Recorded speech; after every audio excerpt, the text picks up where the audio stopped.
أعوذ بالله السميع العليم من الشيطان اللعين الرجيم بسم الله الرحمن الرحيم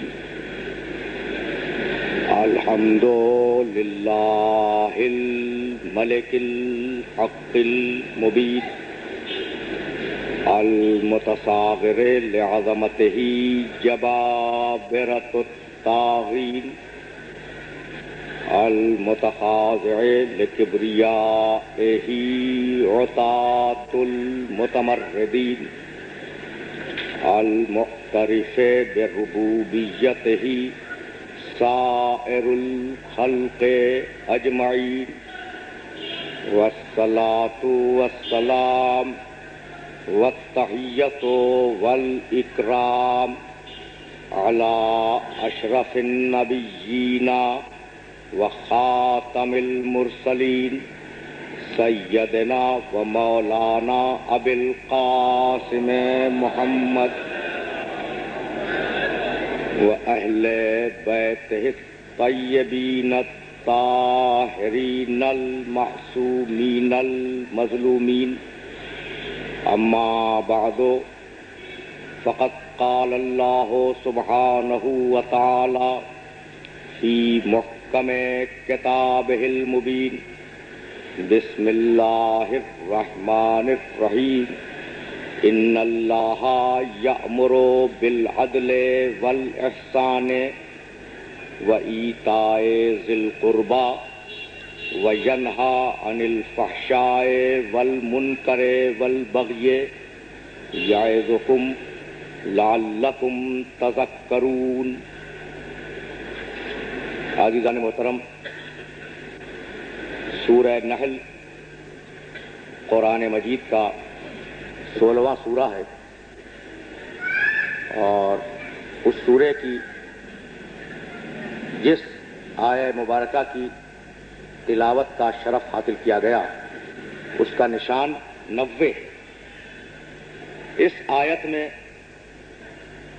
پروردگار عالم نے 3 چیزوں کے کرنے کا حکم دیا اور 3 چیزوں سے منع فرمایا. ان اللہ یامر بالعدل والاحسان، اللہ حکم دیتا ہے عدل کرنے کا، اور اللہ حکم دیتا ہے احسان کرنے کا. وَإِيتَاءِ ذِي الْقُرْبَى، اور اللہ یہ حکم دیتا ہے کہ رشتہ دار کی مدد کرو. وَيَنْهَى عَنِ الْفَحْشَاءِ وَالْمُنكَرِ وَالْبَغْيِ، اور اللہ علانیہ بدکاری سے منع کرتا ہے، پوشیدہ بدکاری سے منع کرتا ہے، اور اللہ منع کرتا ہے اس بات سے کہ تم اس کی نافرمانی اور اس سے بغاوت کرو. یعظکم لعلکم تذکرون، اللہ تمہیں نصیحت کرتا ہے، تمہیں واعظ کرتا ہے تاکہ تم اس کی واعظ و نصیحت سے اثر قبول کرو. تو پہلی شے جس کے کرنے کا پروردگار عالم نے حکم دیا وہ عدل ہے. ان اللہ یامر بالعدل. قرآن مجید کا اگر آپ مطالعہ فرمائیں تو اندازہ ہوگا کہ کس کس طریقے سے پروردگار عالم نے عدل پر زور دیا اور عدل پر گفتگو فرمائی. ارشاد کیا کہ اذا حکمتم بین الناس ان تحکموا بالعدل، دیکھو جب تمہیں حکومت ملے اور لوگوں پر تم حکومت کرو تو خبردار ظلم سے حکومت نہ کرنا، عدل کے ساتھ حکومت کا قیام کرنا.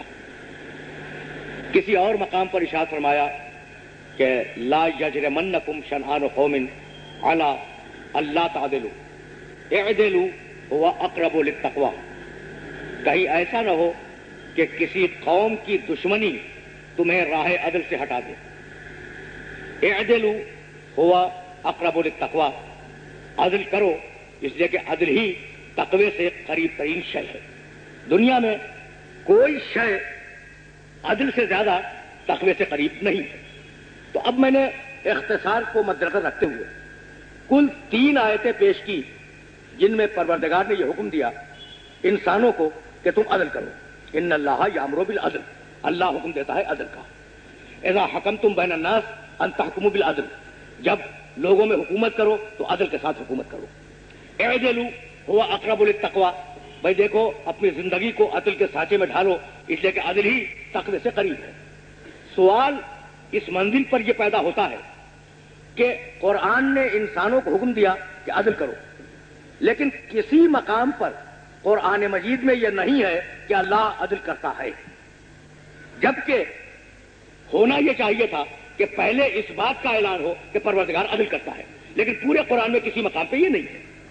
اس لیے کہ ایک اصول اور ایک کلیہ پروردگار قرآن میں دے چکا ہے، اور وہ اصول و کلیہ یہ ہے کہ اتأمرون الناس بالبر وتنسون انفسکم، یہ تمہیں کیا ہو گیا ہے؟ خطاب کیا پروردگار نے انسانوں سے، یہ تمہیں کیا ہو گیا ہے کہ تم دوسروں کو نیکی کرنے کا حکم دیتے ہو، وتنسون انفسکم، اور خود اپنے نفس کو بھولے ہوئے ہو اور نیکی نہیں کرتے. یعنی اصول یہ ہے کہ جب کسی بات کا حکم دیا جائے، کسی بات کے اوپر زور دیا جائے کہ یہ کرو، تو زور دینے والا اور حکم دینے والا پہلے اس بات پر خود عامل ہو. تو یہ ممکن نہیں ہے کہ پروردگار عالم پوری انسانیت کو عدل کرنے کا حکم دے اور خود عدل کے اوپر قائم نہ ہو اور عدل پر گامزن نہ ہو. اس لیے پروردگار نے اس موضوع پر گفتگو قرآن میں نہیں کی کہ وہ عادل ہے، لیکن مختلف مقامات پر آپ کو دلیل تضاد سے یہ بات واضح ہوگی کہ پروردگار کس طریقے سے عدل کرتا ہے. اب میں مثال دے دوں. میں نے کہا کہ یہ رات کا وقت ہے، اسے الٹ دے جملے کو، یعنی میں کہہ رہا ہوں کہ رات کا وقت ہے، اس جملے کو آپ الٹ دیں تو نتیجہ یہ نکلے گا الٹنے کے بعد کہ دن نہیں ہے. اس وقت لوگ بیٹھے ہوئے ہیں، میں نے جملہ کہا، اسے الٹ دیں کہ لوگ کھڑے ہوئے نہیں. تو کبھی ایسا ہوتا ہے کہ جملہ مثبت ہوتا ہے اور کبھی ایسا ہوتا ہے کہ وہی جملہ منفی ہوتا ہے. رات کا وقت ہے یہ جملہ مثبت ہے، دن نہیں ہے وہی بات ہے، یعنی رات کا وقت ہے جو میں نے مثبت کہا، اسی کو الٹ کے جب کہا تو کہا کہ دن نہیں ہے. تو اگر قرآن مجید کا مطالعہ کیا جائے تو پورے قرآن مجید میں بکثرت مقامات پر پروردگار نے اس موضوع پر گفتگو فرمائی ہے کہ ان اللہ لیس بظلام للعبید، اللہ بندوں پر ظلم کرنے والا نہیں ہے. تو جب اس نے یہ کہا کہ وہ ظلم کرنے والا نہیں ہے تو اسے اگر آپ الٹ دیں گے تو ریزلٹ یہی نکلے گا کہ وہ عادل ہے. اب ہم بہت آہستہ آہستہ اس سلسلے فکر کو آگے بڑھائیں گے. یہ جو صفت عدل ہے پروردگار میں ویسے ہی ہے جیسے اور صفتیں ہیں. وہ رحیم ہے، رحمان ہے، غفار ہے، متکبر ہے، جبار ہے. تو میں اپنے سارے محترم سننے والوں سے یہ سوال کرنا چاہوں گا کہ بھائی اللہ رحمان بھی ہے، رحیم بھی ہے، عادل بھی ہے، قہار بھی ہے، جبار بھی ہے، متکبر بھی ہے. 99 نام ہے اور 1000 صفتیں ہیں پروردگار کی. اول توحید، دوسرے عدل. آپ نے یہ کیوں نہیں کہا کہ اول توحید دوسرے رحمانیت، اول توحید دوسرے قہاریت؟ بھائی صفت بھی تو اللہ کی، عدل بھی تو اللہ کی ایک صفت ہے نا. جس طریقے سے رحمانیت اس کی صفت ہے، جس طریقے سے رحیمیت اس کی صفت ہے، جس طریقے سے جباریت اور قہاریت اس کی صفتیں ہیں، اسی طریقے سے عادل ہونا اس کی ایک صفت ہے. تو یہ کیا سبب ہے کہ آپ نے اصول دین میں توحید کے بعد اس کی صفت عدل کو رکھا، صفت رحمانیت، صفت رحیمیت، صفت جباریت اور صفت قہاریت وغیرہ کو نہیں رکھا؟ تو کوئی نہ کوئی سبب اس کا ہوگا. میں آج کی حد تک فقط اسی سبب کو آپ کی خدمت میں پیش کرنے کے لیے حاضر ہوا ہوں. لیکن قبل اس کے کہ ہم یہ غور کریں کہ اول توحید دوسرے عدل، اول توحید دوسرے رحمانیت کیوں نہیں، پہلے یہ طے کر لیں کہ عدل ہے کیا اور اس کے مقابلے پر ظلم کیا ہے. تو آپ یقین فرمائیے گا کہ تعرف الاشیاء بازدادها. دیکھیے علم کلام کی بڑی دقیق بحث ہے یہ عدل کی بحث، اور میں کوشش یہ کر رہا ہوں کہ آسان ترین لفظوں میں میرے نوجوانوں تک اور میرے دوستوں تک پہنچ جائے یہ بحث. تعرف الاشیاء بازدادها، چیز ہمیشہ اپنی ضد سے پہچانی جاتی ہے. اب اگر آپ عدل کو پہچاننا چاہتے ہیں تو ظلم کو پہچان لیں، عدل سمجھ میں آ جائے گا. ظلم کو پہچاننا چاہتے ہیں، عدل کو پہچان لیں، ظلم خود بخود سمجھ میں آ جائے گا. یعنی اگر ایک ضد سمجھ میں آ گئی تو دوسری ضد آٹومیٹیکلی اور خود بخود آپ کی سمجھ میں آ جائے گی. عدل اور ظلم ان دونوں کے لیے دو لفظ لغت میں استعمال ہوئے. عدل وضع الشیء فی محلہ، ظلم وضع الشیء فی غیر محلہ. اب فرق کیا ہوا؟ عدل کے معنی ہے جس چیز کا جو پراپر مقام ہے اور جس چیز کے لیے جو چیز جس مقام کے لیے بنائی گئی ہے اس شے کو اس کے پراپر مقام پر اور اس کی جائز جگہ پر رکھ دیا جائے، یہ ہے عدل. تو وضع الشیء فی محلہ، کسی چیز کو اس کی جائز اور مناسب جگہ پہ رکھا جائے، یہ عدل ہے. اور کسی چیز کو اس کی جائز اور مناسب جگہ سے ہٹا کر کسی ایسی جگہ رکھ دیا جائے جو اس کے مناسب حال نہ ہو، تو یہ ظلم ہے. اب میں مزید اس کو آسان کر دوں. دیکھیے، ٹوپی بنائی گئی سر کے لیے اور نالین بنائے گئے پیروں کے لیے. عدل یہ ہے کہ ٹوپی سر پہ استعمال کی جائے اور عدل یہ ہے کہ نالین پاؤں میں استعمال کیے جائیں. اگر ان کے مصرف کو بدل دیا جائے، ٹوپی پاؤں میں چلی جائے اور نالین سر پہ آ جائے، تو اسی کا نام ہے ظلم. تو ایک وہ تعریف ہے جو لغت نے کی عدل کے معنی وضع الشیء فی محلہ، اور دوسری وہ تعریف ہے عدل کی جو شریعت نے کی. یعنی ایک لغت میں اس کی ڈیفینیشن ہے اور ایک اس کی ڈیفینیشن شریعت میں ہے. اب شریعت نے کیا کہا کہ بھئی عدل کیا ہے؟ اعطاء کل ذی حق حقہ، ہر صاحب حق کو اس کا حق دے دینا، یہ عدل ہے. اور بڑی عجیب و غریب بات ہے جو شریعت نے عدل کے سلسلے میں کہی. اعطاء کل ذی حق حقہ، ہر صاحب حق کو اس کا حق دے دینا، یہ ہے عدل. اچھا، اب میں اپنے سارے محترم سننے والوں سے اس مقام پر یہ سوال کرنا چاہوں گا کہ بھائی صاحب حق کو اس کا حق دے دو، یہی ہے عدل. اب میں آیا اور میں نے آپ سے اپنے حق کا مطالبہ کیا اور شے وہ مانگی جو میرا حق نہیں ہے، تو اگر آپ میرے اس مطالبے کو پورا کریں تو کیا یہ عدل ہوگا؟ یہ عدل نہیں ہوگا. تو باریکی اس میں یہی ہے کہ ہر صاحب حق کو اس کا جائز حق دے دیا جائے. پہلے یہ تو طے ہو کہ ہر انسان کا جائز حق ہے کیا.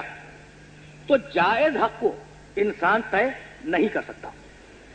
کیوں؟ اس لیے کہ مجھے نہیں معلوم کہ آپ کے ضروریات کیا ہیں، مجھے یہ نہیں معلوم کہ آپ اس معاشرے میں، اس سماج میں، اس دنیا میں اپنا کیا حق لے کر آئے ہیں. لیکن وہ جو آپ کا خالق ہے، وہ جو آپ کے رزق کا بندوبست کرنے والا ہے، وہ جس نے آپ کو خلط وجود سے سرفراز کیا، وہ جانتا ہے کہ آپ کا جائز حق اس کائنات میں کیا ہے. تو اس خالق کو آپ کے حقوق کی پوری معلومات بھی ہے اور وہ اختیار بھی ہے کہ پورا کا پورا حق آپ کو پیش کر دے. اگر عدل کی تعریف واضح ہو گئی ہو تو اب اسی کے تناظر میں ذرا سا ظلم کو دیکھ لیں. عجیب و غریب بات یہ ہے کہ اگر آپ فقہ اسلام کو دیکھیں گے تو آپ کو اندازہ ہوگا کہ دنیا کی کوئی فقہ ایسی نہیں ہے جس میں عنوان اولی اور عنوان ثانوی نہ ہو. میں نے عرض کیا نا کہ مسئلہ دقیق ہے، لیکن کوشش یہ کر رہا ہوں کہ آسان ترین لفظوں میں آپ تک پہنچ جائے. اب یہ عنوان اولی اور عنوان ثانوی سنیں جب ہم واپس جائیں گے عدل و ظلم کی طرف. دیکھیے، سور کا گوشت کھانا حرام، مردار کھانا حرام، شراب پینا حرام، یہ حکم اولی ہے. لیکن وہی قرآن جو ان چیزوں کو حرام قرار دیتا ہے، وہی قرآن ایکسیپشن لگاتا ہے اپنی آیت میں، فَمَنِ اسْتُرَّ غَيْرَ بَاغٍ وَلَا عَادٍ. وہ شخص جو حالت اضطرار میں ہو، بغاوت کر کے نہیں اور حدود خدا کو توڑ کر نہیں، واقعاً مضطر ہو جائے اور بھوکا ہو، تو ایسا شخص اس سور کے گوشت سے بقدر حاجت اور بقدر ضرورت استفادہ کر سکتا ہے. تو آپ نے دیکھا کہ حکم اولی میں، یعنی پہلا جو حکم تھا، حکم اولی میں سور کا گوشت حرام تھا، اور حکم ثانوی میں وہی حرام حلال ہو گیا بقدر حاجت اور بقدر ضرورت. یہ حکم اولی اور حکم ثانوی دنیا کے ہر حکم میں ہے. اب پھر ایک مسئلہ درمیان میں آیا، اس مسئلے کا نام ہے مسئلہ ترتب. میں اپنے اسلوب گفتگو سے بہت ہٹ کے بات کر رہا ہوں، اس لیے کہ مجھے آپ کو کسی نتیجے تک لے کے جانا ہے. اب یہ مسئلے